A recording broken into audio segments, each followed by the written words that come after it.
बात उन दिनों की है जब एक दिन पाटलिपुत्र नगर में सम्राट अशोक गंगा नदी के किनारे ठहरे हुए थे। उनके साथ उनकी मंत्रीगण, दरबारी व सैकड़ों लोग भी थे। नदी अपने पूरे चढ़ाव पर थी। पानी के प्रबल वेग को देखते हुए सम्राट ने पूछा, क्या कोई ऐसा व्यक्ति है जो इस प्रबल गंगा का बहाव उल्टा कर सके? यह सुनकर सब मौन हो गए।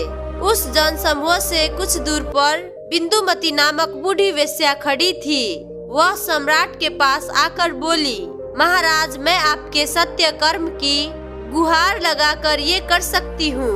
सम्राट ने उसे आज्ञा दे दी। उस वेश्या की गुहार से प्रबल गंगा ऊपर की ओर उल्टी दिशा में गर्जन करते हुए बहने लगी।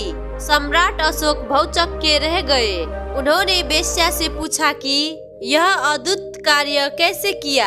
वेश्या बोली, महाराज, सच्चाई की शक्ति से मैंने गंगा को उल्टी तरफ बहा दिया।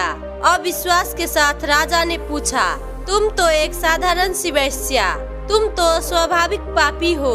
बिंदुमती ने जवाब दिया, दुराचारी चरित्रहीन स्त्री होकर भी मेरे पास सत्य कर्म की शक्ति है।